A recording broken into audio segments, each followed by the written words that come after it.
దేవుని పరిశుద్ధ నామానికి స్తోత్రాలు. మంచిది, దేవుని వాక్యాన్ని చదువుకుందాం. సామెతల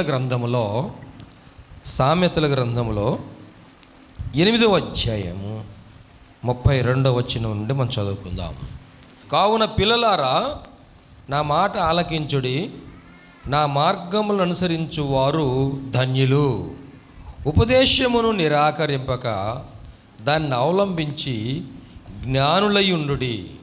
అనుదినము నా గడప యొద్ద కనిపెట్టుకొని, నా ద్వారబంధముల యొద్ద కాచుకొని, నా ఉపదేశము వినువారు ధన్యులు. నన్ను కనుగొనువాడు జీవమును కనుగొనును, యెహోవా కటాక్షము వానికి కలుగును. నన్ను కనుగొనని వాడు తనకే హాని చేసుకొనును. నా యందు అసహ్యపడు వారందరూ మరణమును స్నేహించుదురు. దేవుడి వాక్య భాగము మన వినికిడిలో ఆశీర్వదించును గాక. ఆమేన్.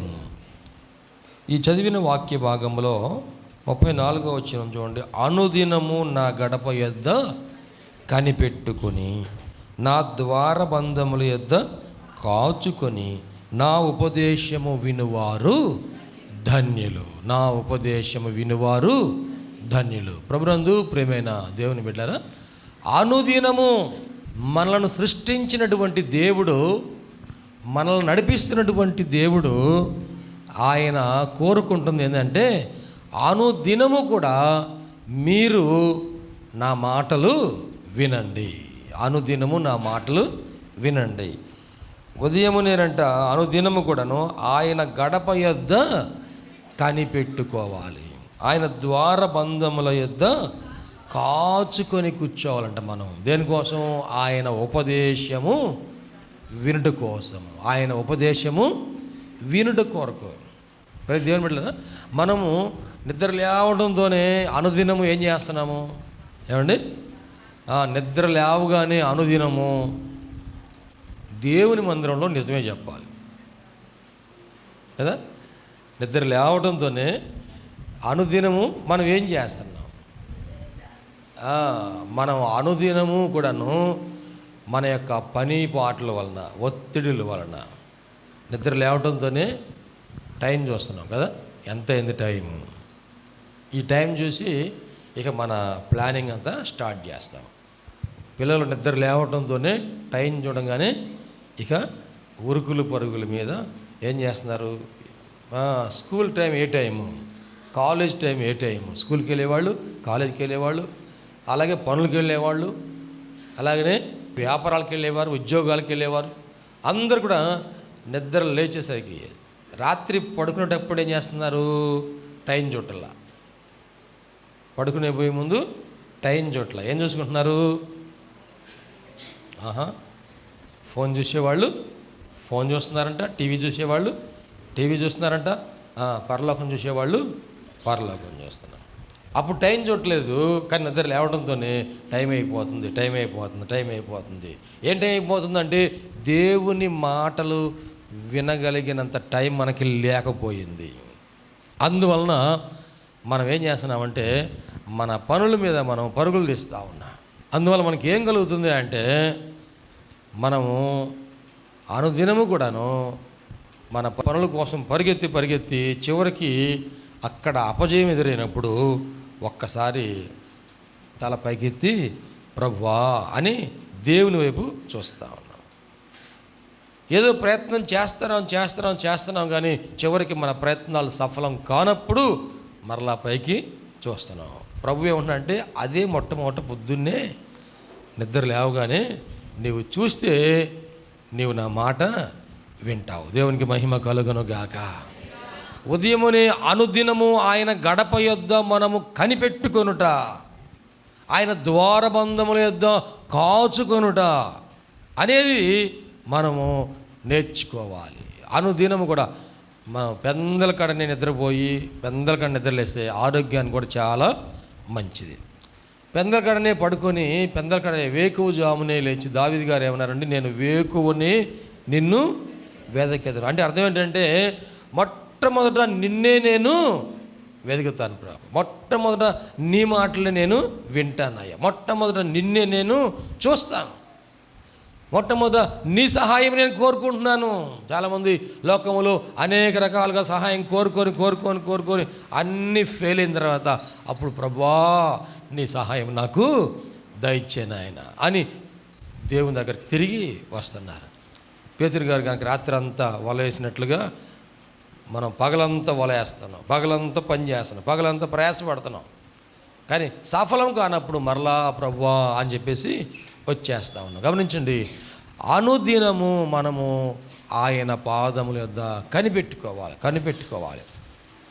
ప్రభువారు మత్తయి సువార్త 7వ అధ్యాయము 7వ వచనం, అడుగుడి మీకు ఇయ్యబడును, వెదకుడి మీకు దొరకును, తట్టుడి మీకు తీయబడును, అడుగు ప్రతివాడు పొందును, వెదకువానికి దొరకును, తట్టువానికి తీయబడును. గమనించండి, ఎవరికి దొరుకుతుందంట? వెదకు వారికి దొరుకుతుంది. వెతికితే మనము పొందుకుంటాం, వెతికితే దొరుకుతుంది. మనకు దొరకాలంటే మనం ఏం చేయాలంటే అండి, వెతకాలి. ఎక్కడ వెతకాలి? అడుగుడి మీకు ఇవ్వబడును, తట్టుడి మీకు తీయబడును. ఆ ద్వారబంధముల యొద్ద కాచుకొని ఏం తట్టాలంటండి? ఆయన తలుపు తట్టాలి. ఆయన తలుపు మనం తట్టాలి. అప్పుడు ఆ ద్వారబంధాలు తెరవబడతాయి, ఆ తలుపు తెరవబడతాయి. ఆయన తలుపు తెరవగా మూసేవారు ఎవరు లేరండి. ఆయన తలుపు మూసేస్తే తీసేవారు కూడా ఎవరు లేరు. మనము ఆయన తలుపు తట్టడం మనము నేర్చుకోవాలి. వెదకు వారికి దొరుకును. ఎలా వెతకాలి? లూకాసు వార్త 11వ అధ్యాయం 9వ వచనం చూడండి. వచ్చేసి అటువలే మీరును అడుగుడి మీకు ఇయ్యబడును, వెదకుడి మీకు దొరుకును, తట్టుడి మీకు తీయబడును, అడుగు ప్రతివానికి ఇయ్యబడును, వెదకువానికి దొరుకును, తట్టువానికి తీయబడునని మీతో చెప్పుచున్నాను. మీలో తండ్రి అయిన వాడు చేపనడిగితే చేపకు ప్రతిగా పామునిచ్చున, గుడ్డునడిగితే తేలునిచ్చున. కాబట్టి మీరు చెడ్డవారయ్యండి మీ పిల్లలకు మంచి ఈవులను ఇయ్యనెరిగి ఉండగా పరలోకమందున్న మీ తండ్రి తన్ను అడుగువారికి పరిశుద్ధాత్మను ఎంతో నిశ్చయముగా అనుగ్రహించును. దేవునికి స్తోత్రం చేద్దామండి. ప్రతి దేవుని బిడ్డలారా గమనించండి, ఇక్కడ ఈ వాక్యం ఎలా ప్రారంభమైందంటే 9వ వచనంలో అటువలే మీరును అడగండి. అటువలే అంటే ఆ విధంగా మీరు అడగండి. అంటే ముందు యేసు ప్రభు వారు అక్కడ ఒక ఉపమానం చెప్పారు, అక్కడ ఒక సందర్భాన్ని జ్ఞాపకం చేశారు. అమ్మ వింటున్నారా? అక్కడ ఏం సందర్భం చెప్పారు అంటే జాగ్రత్తగా వినండి. ఇద్దరు స్నేహితులు ఉన్నారంట. ఇద్దరు స్నేహితులు ఉంటే ఆ ఒక స్నేహితుడు ఇంట్లో రాత్రి పడుకున్నాడు, నిద్ర ఆనందన్నాడు, పడుకున్నారు. తలుపులు వేసేసి పిల్లలు అందరూ పడుకున్నారు కదా. మనకి ఉన్న వసతులు బట్టి ఏం చేస్తామంటే, అది చిన్న ఇల్లు కాబట్టి అతను ఏం చేశాడంట, ఇంట్లో మంచాలను వేసేసాడు, తలుపేసాడు. ఇప్పుడు మంచాలు వేసిన తర్వాత తలుపేస్తే ఇక తీయటం కూడా కష్టమే, అంత ఇరుగ్గా ఉంది. పిల్లలు పడుకున్నారు, నిద్రపోతున్నారు. ఆ టైంలో అర్ధరాత్రి టైంలో స్నేహితుడు వచ్చి తలుపు కొడుతున్నాడు. ఎక్కడో మెలకు వచ్చింది. ఏమిటి అంటే అతను అంటున్నాడు, నా ఇంటికి ఈ అర్ధరాత్రి టైంలో నా స్నేహితుడు వచ్చాడు, ఒక్క 3 రొట్టెలు నాకు బదులు ఇమ్ము, మరలా నీకు ఇస్తా తర్వాత, ఎందుకంటే ఈ నైట్ మా ఇంట్లో లేవు, రేపు తెల్లారిన తర్వాత మరలా నేను తెచ్చి నీకు ఇస్తాను, 3 రొట్టెలు నాకు బదులు ఇమ్ము అని చెప్పేసి అడుగుతున్నాడు. అడుగుతుంటే ఇతను అంటున్నాడు, నేను నిద్రపోతున్నాను, నువ్వు పిలిచావు కాబట్టి లేచాను రా, నా పిల్లలు నిద్రపోతున్నారు, ఈ పిల్లలందరూ లేపాలి, తలుపు తీయాలి, ఇయ్యాలంటే నాకు ఇప్పుడు కుదరదు, ఈ పిల్లలు లేకపోతే లేకరు కదా. తల్లి బాధ, అరే 4 అయిందిరా, 4:30 అయిందిరా, లేకండి అమ్మ లేగమ్మా, లేవుతాలే, నువ్వు రెడీ.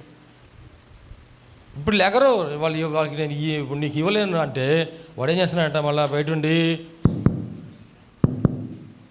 మళ్ళీ పిలుస్తున్నాడంట. ఏమండి, మళ్ళీ పిలుస్తున్నాడంట. వీడు అట్లా మళ్ళీ పడుకోపోయాడు, మళ్ళీ పిలుస్తున్న తలుపు. మళ్ళీ అప్పుడు మాటికి సిగ్గుమాలి అడుగుట వలన దేవునికి మహిమ కలుగును గాక. ప్రార్థన అంటే ఏంటంటే మాటికి అడగాలి, దేవునికి మహిమ కలుగును గాక. ఒకసారి చెప్తే దేవునికి చాలదా అనుకోవచ్చు కదండి. ఒకసారి చెప్తే దేవునికి చాలదా అంటే, ఒక్కసారి చెప్పినప్పుడు దేవుడు వింటున్నాడు. కానీ నువ్వు ఆయన చిత్తాన్ని తెలుసుకొని దానిని పొందుకోవటం కోసం మాటికి మనము దానిని అడిగి పొందుకోవాలి. నువ్వు మాటికి అడిగి పొందుకుంటే దాని విలువేంటో నీకు అర్థమైద్ది. దేవునికి మహిమ కలుగును గాక. ఆయన అంటున్నాడు, ఇన్నిసార్లు నువ్వు విసిగిస్తున్నావు కాబట్టి అరే నీకోసం నేను లేవుస్తాను అని చెప్పేసి ఆ పిల్లలను లేపి ఆ రొట్టెలు తీసుకొని ఆ తలుపు తీసి అతనికి ఇచ్చి వెళ్ళాడు. అటువలే మీరు అడగండి. ఏ విధంగా? అతను ఎలా తలుపు కొట్టాడో, ఎన్నిసార్లు పిలిచాడో, ఎన్నిసార్లు అడిగాడో అలాగున మీరు అడగండి. యోహాను వార్త 15వ అధ్యాయంలో 8వ వచనం చూడండి. ఏ స్త్రీకైనను 10 వెండి నాణెములు ఉండగా వాటిలో ఒక నాణెము పోగొట్టుకుంటే దీపం వెలిగించి ఇల్లు ఊడ్చి అది దొరుకు వరకు జాగ్రత్తగా వెదకదా. ఎలా వెళ్తుందంటండి? జాగ్రత్తగా ఆమె వెదకదా. ఆమెకేం కావాలి? పోగొట్టుకుంది. ఎన్ని నాణ్యాలు ఉన్నాయంట? 10 ఎందుకు ఉన్నాయి? 1 ఎందుకు పోయింది? ఆలోచన చేయండి. ఒక సేవకులు చెప్పిన మాట ఏంటంటే, ఆ ప్రాంతంలో ఈదుల కంట ఒక సంప్రదాయం ఉంటుందంట. అదేమిటంటే ఆడపిల్లలకి 10 వెండి నాణ్యాలు ఇస్తారంట. ఈ 10 వెండి నాణ్యాలు ఏం చేస్తారంటే వాళ్ళు దగ్గర దాచుకుంటారు. కొంతమంది ఏం చేస్తారు, ఆడవాళ్ళు చీర కొంగుని కట్టుకుంటారు, ముడేస్తారు, ఇక పోకుండా ఉంటాయి కదండి.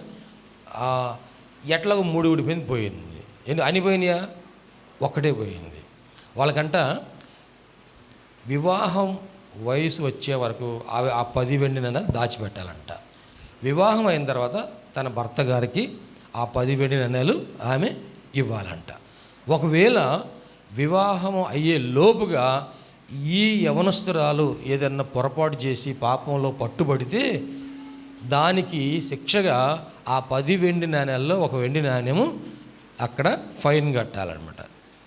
అప్పుడు 10లో 1 పోతే ఏముంటాయి? 9 ఉంటాయి. చూడండి, 1 వెండి నాణ్యం పోయినందుకు నష్టం కాదంట. కానీ ఆ 1 వెండి నాణ్యం ఎందుకు పోయింది అంటే నువ్వు శిక్ష కట్టావేమో, నువ్వు ఫైను కట్టావేమో అని రేపు అవమానంగా మాట్లాడతారంట. అందుకని ఆమె ఏమనుకుంటుందంటే, నేను తప్పు చేయలేదు, నేను ఫైన్ కట్టలేదు, నా 1 వెండి నాణ్యాన్ని పోగొట్టుకున్నాను. అది కూడా ఎక్కడ పోగొట్టుకున్నాను? ఇంట్లోనే పోగొట్టుకున్నాను కదండి. ఈరోజు చెవుకున్న పోగు ఊడిపోయింది. ఎక్కడికి వెళ్ళా నేను? ఎక్కడికి వెళ్ళా? డాక్టర్ మీటింగ్కి వెళ్ళలేదు, లేకపోతే అరుగు మీద కూర్చోలేదు. రోజు కూర్చుని దాన్ని ఇలా కూర్చోవాలా, ఇంట్లోనే ఉన్నా, బయటికి వెళ్ళా, అదే సీరియల్ చూస్తూ ఉన్నా. ఇప్పుడు ఎక్కడ పోయింది? అది ఎక్కడ పోయింది? ఇంట్లోనే కూర్చున్నావు కదా, బయటికి వెళ్ళలేదు కదా, 2:30 గంటలు సినిమా చూస్తున్నావు కదా, పోతే ఎక్కడ పోవాలి? అది ఇంట్లోనే పోవాలి కదా. ఇప్పుడు ఏం చేస్తున్నామే? దీపం వెలిగించింది. ఏమండి? దీపం వెలిగించింది, చీపురు తీసుకుంది, ఇల్లంతా ఊడ్చింది. దేవునికి మహిమ కలుగును గాక. పోగొట్టుకున్న దాన్ని ఎలా వెతికిందంటండి? జాగ్రత్తగా వెతికింది. కొన్నిసార్లు అజాగ్రత్తగా వెతుకుతూ ఉంటాం, ఏదో అక్కడక్కడ వెతికేది ఉంటాం, కానీ దొరకలేదేమో అనుకుంటాం. కానీ ఎలా వెతకాలంటే జాగ్రత్తగా వెతకాలి. దేవుని యొక్క ఆశీర్వాదాలను జాగ్రత్తగా మనము వెతకాలి. అందుకని దేవుడు కొన్ని నియామక కాలములను దేవుడు ఏర్పాటు చేశాడు. సంఖ్యాకాండము 28వ అధ్యాయము 1వ వచనం నుండి మనం చదువుకుందామా? యెహోవా మోషేకు ఇలాగున సెలవిచ్చెను, నీవు ఇశ్రాయేలీయులకు ఇలాగ ఆజ్ఞాపించుము, ఇశ్రాయేలులకు ఇలాగున ఆజ్ఞాపించము, నాకు సువాసన కలుగుటకై సువాసన కలుగుటకై మీరు హోమ రూపములుగా నాకు అర్పించు ఆహారమును నియామక కాలమున నా యొద్దకు తెచ్చుటకు జాగ్రత్త పడవలెను. మరియు నీవు వారికి ఇలాగు ఆజ్ఞాపించుము, జాగ్రత్త పడవలెను, నీవు వారికి ఇలాగున ఆజ్ఞాపించుము. యెహోవాకు నిత్యమైన దహన బలి రూపముగా ప్రతిదినము నిర్దోషమైన ఏడాదివగు 2 మగ గొర్రె పిల్లలను అర్పింపవలెను. వాటిలో ఒక గొర్రె పిల్లను ఉదయమందు అర్పించి సాయంకాలమందు రెండవ దానిని అర్పింపవలెను. చాలండి. ప్రతిదినము ఇశ్రాయేలులారా మీరేం చేయాలంటే ప్రతి దినము కూడాను దహన బలి అర్పించాలి. ఎప్పుడు ఎన్ని అర్పించాలంట? 2 గొర్రె పిల్లలండి. 2 గొర్రె పిల్లలు అర్పించాలి. ఈ 2 గొర్రె పిల్లలు కూడాను ఉదయాన్నే కాదంట అండి. ఎప్పుడంట? ఉదయం ఒకటి, సాయంకాలం ఒకటి, సూర్యోదయం ఒకటి, సూర్యాస్తమయం ఒకటి, ఉదయం ఒకటి, సాయంత్రం ఒకటి. గొర్రె పిల్లలు 2 గొర్రె పిల్లలను దహన బలిగా అర్పించవలను. దేవునికి మహిమ కలుగునుగాక. హల్లెలూయా. అంటే ఉదయాన్నే దేవుని జ్ఞాపకం చేసుకోవాలి, సాయంత్రం కూడా దేవుణ్ణి జ్ఞాపకం చేసుకోవాలి. ఉదయాన్నే ప్రభువా ఈ దినమంతట్లో మా పనిపాట్లన్నింటిలో కూడా మీరు మాకు తోడుగా ఉండి సహాయం దయచేయండి. సాయంత్రం మరలా మనం ఏం చేయాలి? ప్రభువా ఈ దినమంతట్లో మీరు సహాయం చేసినందుకు మీకు స్తోత్రాలు చెల్లిస్తున్నాం ప్రభువా అని దేవునికి వందనాలు చెల్లించాలి. దేవుణ్ణి మర్చిపోకూడదు. ఉదయాన్నే నిద్ర లేవగానే మొట్టమొదటి ఎవరైనా జ్ఞాపకం చేసుకోవాలంటండి? దేవుని జ్ఞాపకం చేసుకొని ప్రభువు మన జీవితంలో చేసిన మేలులన్నిటి కొరకు దేవునికి కృతజ్ఞతాస్తుతులు చెల్లించాలి. అలాగనే ఆయన పాదం దగ్గర కూర్చొని మనము నేర్చుకోవాలి. ఎప్పుడైతే మనం ఆయన దగ్గర కూర్చుంటామో ఆయన మనతో మాట్లాడటము ప్రారంభిస్తారు. మనము దేవుని సన్నిధిలో ముందు ఆయన చేసిన మేలులన్నీ జ్ఞాపకం చేసుకుంటే ఆయన ఎంత గొప్ప దేవుడో మనకి అర్థమైంది కదండి. ఈ సంవత్సరం జనవరి 1 తారీఖున ఒక హాస్పిటల్లో 1 తారీఖున న్యూ ఇయర్ కేక్ కట్ చేసుకుందాం అని వారందరూ కలిసి ఏమన్నారంటే, గుంటూరు నుండి నువ్వు వస్తున్నావు కదండి పెద్ద ఆయన్ని, మీరు రోజు గుంటూరు నుంచి వస్తారు కదా, మీరు ఏం చేస్తారంటే ఒక కేక్ తీసుకొని రండి. 10 ఆఫీస్కి వస్తారు కాబట్టి కేక్ కొనుక్కొని రండి. ఆ కేక్ మనం అందరు కూడా కట్ చేసుకుందాం, అందరం కూడా హ్యాపీ న్యూ ఇయర్ చెప్పుకుందాం. మరి అందరికీ అలాగనే స్నాక్స్ ఏదైనా తినడానికి తీసుకురండి బేకరీలో. ఓకే, అలాగే తీసుకున్నాడు. కేక్ తీసుకున్నాడు, దానికి సంబంధించిన అన్నీ తీసుకున్నారు. బయలుదేరాడు. వస్తూ ఉన్న దారిలో పెట్రోల్ బంక్ కనపడంగానే బండికి ఆయిల్ తక్కువగా ఉందని చెప్పేసి పెట్రోల్ బంక్లోకి వెళ్ళాడు. ఆయిల్ పెట్టించుకున్నాడు. పెట్రోల్ బంక్లో నుంచి రోడ్డు మీదకి వచ్చేసరికి ఇంకొక అతను మెయిన్ రోడ్ వచ్చి అతను స్పీడ్గా వచ్చి గుద్దేశాడు. జనవరి 1 తారీఖున. అప్పుడు పడిపోయిన ఆయన ఫిబ్రవరి 1 తారీఖు కూడాను హాస్పిటల్ నుంచి బయట రాలా. కోమాలో మాట్లాడడం లేదు. ఏమైంది? బ్రెయిన్, బాడీ అంత బాగానే ఉంది. చూడండి, ఒక చిన్న యాక్సిడెంట్ అనుకున్నారు. ఆ గుద్దేసిన ఆయన లేచిపోతాడులే అనుకుని వెళ్ళిపోయాడు. ఆయన బండి ఢీకొట్టేశాడు, ఆ కింద పడ్డాడు, అంతే కదా. పెద్ద యాక్సిడెంట్ ఏమి తలకాయ పగిలిపోవటం కానీ రక్తం రావటం కానీ ఎటువంటి పెద్ద జరగలేదు కదా అని చెప్పేసి ఆయన లెగుస్తాడులే, నేను తొందరగా వెళ్ళిపోవాలి, ఒకవేళ నేను ఆగితే నాకేమన్నా ఇబ్బంది అని చెప్పేసి అతను ఏం చేశాడు, ఆపకుండానే వెళ్ళిపోయాడు. ఈ పడిపోయిన ఆయన అలాగే పడిపోతే చుట్టుపక్కల ఉన్న అందరూ వచ్చి లేపి 108కి ఫోన్ చేసి హాస్పిటల్కి పంపించి ఆ ఫోన్లో ఆయన దగ్గర ఉన్న ఫోన్ తీసుకొని ఇంట్లో వాళ్ళకి కబురు చేశారు. చూడండి, ఈ 31 రోజులు అయింది కానీ ఐసీలోంచి బయటికి రాలేకపోయాడు. మనకి రోజు త్రుటిలో ప్రమాదం తప్పిపోతూ ఉండవచ్చు. ఏమండి, ఎటువంటి సమస్యలు వస్తున్నాయో, చుట్టుప్రక్కల ఎటువంటి సందర్భాలు జరుగుతూ ఉన్నాయో. ఆయన సినిమా యాక్టర్ అంట, హార్ట్ అటాక్ వచ్చేసింది కదండి. సినిమా యాక్టర్కి హార్ట్ అటాక్ వచ్చింది, హాస్పిటల్ జాయిన్ అయ్యాడు, మరలా ఇంటికి వచ్చాడా, ఇంకా ఆసుపత్రిలోనే ట్రీట్మెంటు కొనసాగుతూ ఉంది. ఇవన్నీ చూసినప్పుడు ప్రభు మనకి ఎంత మేలు చేశాడో కదా, మనకు ఆరోగ్య విషయంలో ప్రభు దేవుడు ఎంత సహాయం చేశాడో కదా. మనం పడిపోకుండా ఆయన పట్టుకున్నాడా లేదా? ఏమండి, ఏ అనారోగ్యం రాకుండా, ఏ తెగులు నీ గుడారమును సమీపించకుండా మనకు ఎంతగానో సహాయము చేస్తున్నాడు కదా. మరి ఇవన్నీ మనం చూసినప్పుడు ప్రభు సన్నిధిలో కూర్చుంటే కొంచెం గురిగా మనం ఏమంటాం, ప్రభువా నా జీవితంలో మీరు ఎన్నో మేలు చేశారయ్యా, మీకు వందనాలు ప్రభు అని దేవునికి మనము స్తుతులు చెల్లిస్తాం. రెండు చేతులకి స్తోత్రం చెప్పమ్మా, చెప్పు. అందరు స్తోత్రం చెప్తే నువ్వు ఎందుకు చేతులు కింద పెట్టుకొని కూర్చుంటావు? నిన్న సాయంత్రం ఒక ఆయన బ్రహ్మానంద స్టేడియంకి వచ్చాడు. ఆయనకి రెండు చేతులు లేవు, అసలు గమనించారా? రెండు చేతులు ఇక్కడ దాకా లేవు, చేతులే లేవు. ఆయన స్తోత్రం చెప్పమంటే ఏం చేస్తాడు? ఇంకా ఆయన మామూలు స్తోత్రం చెప్పట్లా, దేవునికి మహిమ కలుగునుగాక. నీ చేతులు ఉన్నాగా నువ్వు ఉపయోగించట్లా. ఆయన చేతులు లేకపోయినా సరే ఇప్పటికీ 60 దేశాల పైన ఆయన ప్రయాణం చేసి దేవుని గురించి చెప్పాడు. దేవునికి మహిమ కలుగునుగాక. రెండు చేతులు లేనిటువంటి వ్యక్తి, ఒక అరుదైన వ్యాధి వలన ఆయనకంట చేతులు అనేది తల్లి గర్భంలో ఉన్నప్పుడు చేతులు ఉత్పత్తి కాలేదంటండి. అందుకని ఇప్పుడు ఏం చేస్తున్నారు, గర్భంలో బిడ్డ ఉండగానే స్కాన్ చేసి అవయవాలన్నీ కూడా చక్కగా అమరుతున్నాయా లేవా అనేది పరీక్ష చేస్తున్నారు. ఏదైనా జెనిటల్ డిజార్డర్స్ వంశపారంపర్యంగా వచ్చాయి కానీ, లేకపోతే ఏదైనా అనారోగ్య సందర్భంగా ఇబ్బందులు ఏదైనా వచ్చాయి కానీ, ఏదైనా సరే ఉన్నాయా అని తెలుసుకుంటున్నారు. అతనికంట టెట్రా ఎమిలియా సిండ్రోమ్, ఈ మధ్య సిండ్రోమ్లు ఎక్కువైనాయి కదా, మనం వార్తల్లో వింటూ ఉన్నాం. సిండ్రోమ్, నువ్వు చేతులు ఎత్తకపోయినా సిండ్రోమే, దేవునికి స్తోత్రం. నువ్వు పాట పాడకపోయినా సిండ్రోమే, సింగర్ సిండ్రోమ్, అది సాంగ్ సిండ్రోమ్ అనుకోవాలి. స్తోత్రం చెప్పిన ప్రైజ్ సిండ్రోమ్, అది ఒక జబ్బు అనుకోవాలి. దేవునికి స్తోత్రం. పాపం ఆయనకి ఆ సిండ్రోమ్ వలన ఏమైపోయిందంటే రెండు చేతులు ఉత్పత్తి కాలేదు. ఆమె డెలివరీ అవ్వగానే భర్తను పిలిచారు. అయ్యా దురదృష్టం, బ్యాడ్ లక్, నీకు కొడుకు పుట్టాడు కానీ కొడుక్కి చేతులు లేవయ్యా. ఆ బిడ్డను చూడగానంటే తండ్రి చేతులు లేవు, చిన్న చిన్న కాళ్ళు ఉన్నాయి, కాళ్ళు కూడాను పాదాలు వేళ్ళన్నీ అతుక్కుపోయి ఉన్నాయి. ఆ బిడ్డను చూపించగానే హాస్పిటల్లో డాక్టర్ గారు ఆ బిడ్డను చూసి తట్టుకోలేక హాస్పిటల్ నుంచి పారిపోయాడంట. కన్న తల్లి 4 నెలల దాకా ఆ బిడ్డను చూడడానికి ఇష్టపడలేదండి. నీకు బిడ్డకి చేతులు లేవమ్మా, కాళ్ళు కూడాను చిన్న కాళ్ళు, అది కూడాను బాడీకి పొడవుగా కూడా కాళ్ళు లేవు, నడవడానికి కూడా అవకాశం ఉండదు.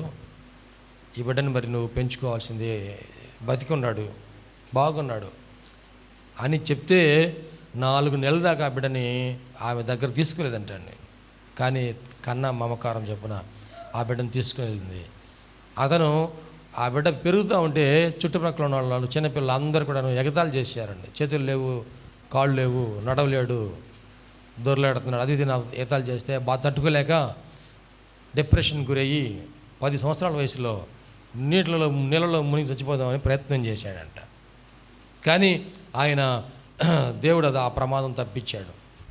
యోహాను సువార్త 9వ అధ్యాయం చదివాడంట అండి. 9వ అధ్యాయం వాక్యం చదువుతున్నా అంట. ప్రభువా, వీడి గుడ్డివాడిగా పుట్టడానికి వీడు పాపం చేశాడా, వీడిని కన్నా తల్లిదండ్రులు పాపం చేశారా అని అక్కడ శిష్యులు ప్రభువుని ఒక ప్రశ్న అడిగారు కదా. ఆ ప్రశ్న అడిగినప్పుడు ఆ ప్రశ్నే ప్రభు ఏం సమాధానం చెప్పాడు, వీడు కానీ వీడిని కన్నవారు కానీ పాపం చేయలేదు, కానీ దేవుని క్రియలు వీని యందు ప్రత్యక్ష మగుటకు వీడు గుడ్డివాడుగా పుట్టను. ఎంతకాలం గుడ్డివాడిగా ఉన్నాడు? 40 సంవత్సరాలు. వీడికి వయసు వచ్చిన వాడు, వీడిని అడగండి అయ్యా మాకు తెలియదు అంటున్నారు తల్లిదండ్రులు కూడా. ఆ మాట విన్న తర్వాత, ఆ మాట చదివిన తర్వాత దేవుడు తన వాక్యం ద్వారా అతనితో మాట్లాడాడు. నేను ఇలా పుట్టడానికి కారణం ఏంటి? చాలాసార్లు అనుకున్నానంట, నేను ఎందుకు ఇలా పుట్టాను. చాలాసార్లు మనం అనుకుంటూ ఉంటామండి, ఏ కుటుంబంలో లేని సమస్య నాకే ఎందుకు వచ్చింది, ఎవరికి లేని ఇబ్బంది నాకే ఎందుకు వచ్చింది, ఎవరికి లేనటువంటి సమస్యలు నాలోనే, నా కుటుంబంలో, నా బిడ్డల్లోనే ఎందుకున్నాయి? సమాధానం మనకు తెలియదు. ప్రతిదినము, అనుదినము. ఏమండి, మీకు ఆలోచన వచ్చినప్పుడే కాదు, అవసరం వచ్చినప్పుడే కాదు, అనుదినము కూడా రోజు ఏం చేయాలంట?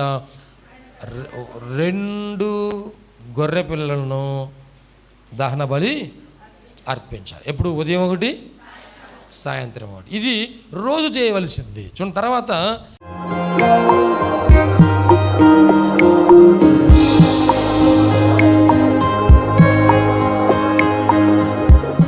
ప్రభునందు ప్రియ దేవుని బిడ్డలారా, ఇంతవరకు దేవుని వాక్యం విన్నందులకు ప్రభునామమున వందనాలు తెలియజేస్తున్నాం.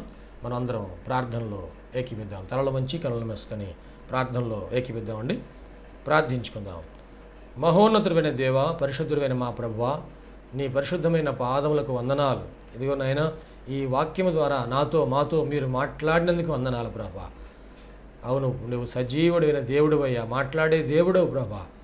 ఈ వాక్యం మా హృదయంలో పదిలిపరుచుకుంటూ సహాయం చేయండి. సంపూర్ణమైన మారు మనసు మాకు దయచేయండి. పాప క్షమాపణ అనుభవం మాకు దయచేయండి. రక్షణ ఆనందం మాకు దయచేయండి ప్రభువా. ఈ అనారోగ్యములు, బలహీనతలు, సమస్యలు, శోధనలు, సైతాను ఆటంకాలు అన్నీ కూడా యేసుక్రీస్తు నామములో తొలగించండి నాయన. పరిశుద్ధాత్మ దేవ, మీ కార్యం జరిగించండి అయ్యా. మీరు మాకు తోడుగా ఉండి దీవించండి. మమ్మల్ని, మా కుటుంబం జ్ఞాపకం చేసుకోండి. మా బిడ్డల్ని మీరు ఆశీర్వదించండి ప్రభువా. మా కుటుంబంలో రక్షణ ఆనందం సంపూర్ణంగా దయచేయండి. ఎటువంటి అవసరాలని మీకు తెలుసునైనా ప్రతి అవసరతలో కూడా మాకు సహాయం దయచేయండి. అన్ని విషయాలు కూడా మీరు దీవించండి. ఈ టీవీ ప్రోగ్రాం చూసిన ప్రతి ఒక్కరిని పేరు వరుసన మీరు దీవించి రక్షించి మీరు అక్కడ కొరకు సిద్ధపరచండి. మంచి భవిష్యత్తును వారికి దయచేసి మీ కృపలో మీరు వర్ధలు చేయమని నీకే సమర్పణ చేసుకుంటూ యేసయ్య పరిశుద్ధ నామములో స్తుతించి ప్రార్థించి వేడుకుంటున్నాము తండ్రి. ఆమెన్. తండ్రి, కుమార, పరిశుద్ధాత్మ త్రియేక దేవుని దీవెన తోడుగా నడిపించను గాక. Amen, amen, amen. మీ అందరికీ ప్రభునామన వందనాలు. దేవుడు మిమ్మల్ని దీవించను గాక. ఆమెన్. ప్రభునందు ప్రియమైన సహోదరి సహోదరులందరికీ షకీనా ప్రార్థనా మందిరం తరపున హృదయపూర్వక వందనాలు తెలియజేస్తున్నాం. దేవుని కృప వలన 2012వ సంవత్సరంలో 350 గజముల స్థలంలో ఈ మందిరం నిర్మించుకోవడానికి ప్రభు కృపించారు. 2016వ సంవత్సరంలో నూతన స్థలం 180 గజముల స్థలం తీసుకోవడానికి ప్రభు సహాయం చేశారు. ఈ సమయంలో ఈ స్థలం అంతట్లో కూడాను మందిరం నిర్మించుకోవడానికి ప్రభు ఏర్పాటు చేసి ఉన్నారు కనుక ఈ మందిర నిర్మాణం, పాత మందిరం తీసివేసి నూతన మందిర నిర్మాణం కార్యక్రమం ప్రారంభించబడిందని. దయచేసి ఈ మందిర నిర్మాణం కొరకు మీరు అందరూ ప్రార్థన చేయాలని, ప్రేరేపించబడిన వారందరూ కూడాను ఈ మందిర నిర్మాణంలో 106 అడుగుల పొడవు, 45 అడుగుల వెడల్పు కలిగిన ఈ స్థలం అంతట్లో మందిర నిర్మాణం స్లాబ్ వేయటం జరుగుతుంది కనుక దయచేసి ప్రేరేపించబడిన వారందరూ కూడా మీ ఆర్థిక సహాయ సహకారాలు అందించి ప్రార్థించి మీరు దీవించబడాలని ప్రభునామమున మనవి చేస్తున్నాం. ఈ స్క్రీన్ మీద చూపించబడుతున్న నంబర్కు మీరు ఫోన్పే కానీ, గూగుల్ పే కానీ, లేక మా అకౌంట్ నెంబర్కి మీరు కానుక పంపించి సహాయం చేయాల్సిందిగా కోరుతున్నాం. లేక మీరు ప్రత్యక్షంగా వచ్చి ఈ మందిర నిర్మాణ కార్యక్రమాన్ని చూసి మీరు కానుక అందించి దీవించబడాలని ప్రభునామమున మనవి చేస్తాం. ప్రభు మనందరికీ తోడుగా ఉండి ఆశీర్వదించును గాక. ఆమేన్. షకీనా ప్రార్థనా మందిరంలో ఆదివారపు ఆరాధనకు మా ఆహ్వానం. అనారోగ్యంతో బాధపడుచున్నారా? దురాత్మలతో పీడింపబడుచున్నారా? పాపపు అలవాట్లు మానలేకపోతున్నారా? కుటుంబ సమస్యలతో కృంగిపోతున్నారా? భవిష్యత్తు గురించి భయపడుచున్నారా? షకీనా ప్రార్థనా మందిరానికి ఇదే మా ఆహ్వానం. రక్షణానందం పొందడానికి, ఆరోగ్యము, ఆశీర్వాదం పొందడానికి, పరిశుద్ధాత్మ అభిషేకం పొందడానికి, ప్రభు రాకడ కొరకు సిద్ధపడుటకు ఆదివారం ఉదయం 7:30 గంటలకు జరుగు ఆరాధనకు అందరికీ ఇదే మా ప్రేమపూర్వక ఆహ్వానం. షకీనా మెలోడీస్ అను మా పాట DVDలు, CDలు మరియు పాటల పుస్తకములు మా యొద్ద లభించును మరియు గుంటూరులోని ప్రబోధ బుక్ స్టాల్ నందు మీకు లభించును. ఈ సందేశం మీకు ఆశీర్వాదకరంగా ఉందని నమ్ముచున్నాం. మీ ప్రార్థన అవసరతలకు మరియు మరిన్ని వివరములకు సంప్రదించవలసిన మా address pastor G. Vijay Kumar గారు, షకీనా ప్రార్థనా మందిరం, శారదా కాలనీ, 32వ లైన్, గుంటూరు. మా ఫోన్ నంబర్స్ 9963242497 మరియు ఒక నంబర్ 8885539777.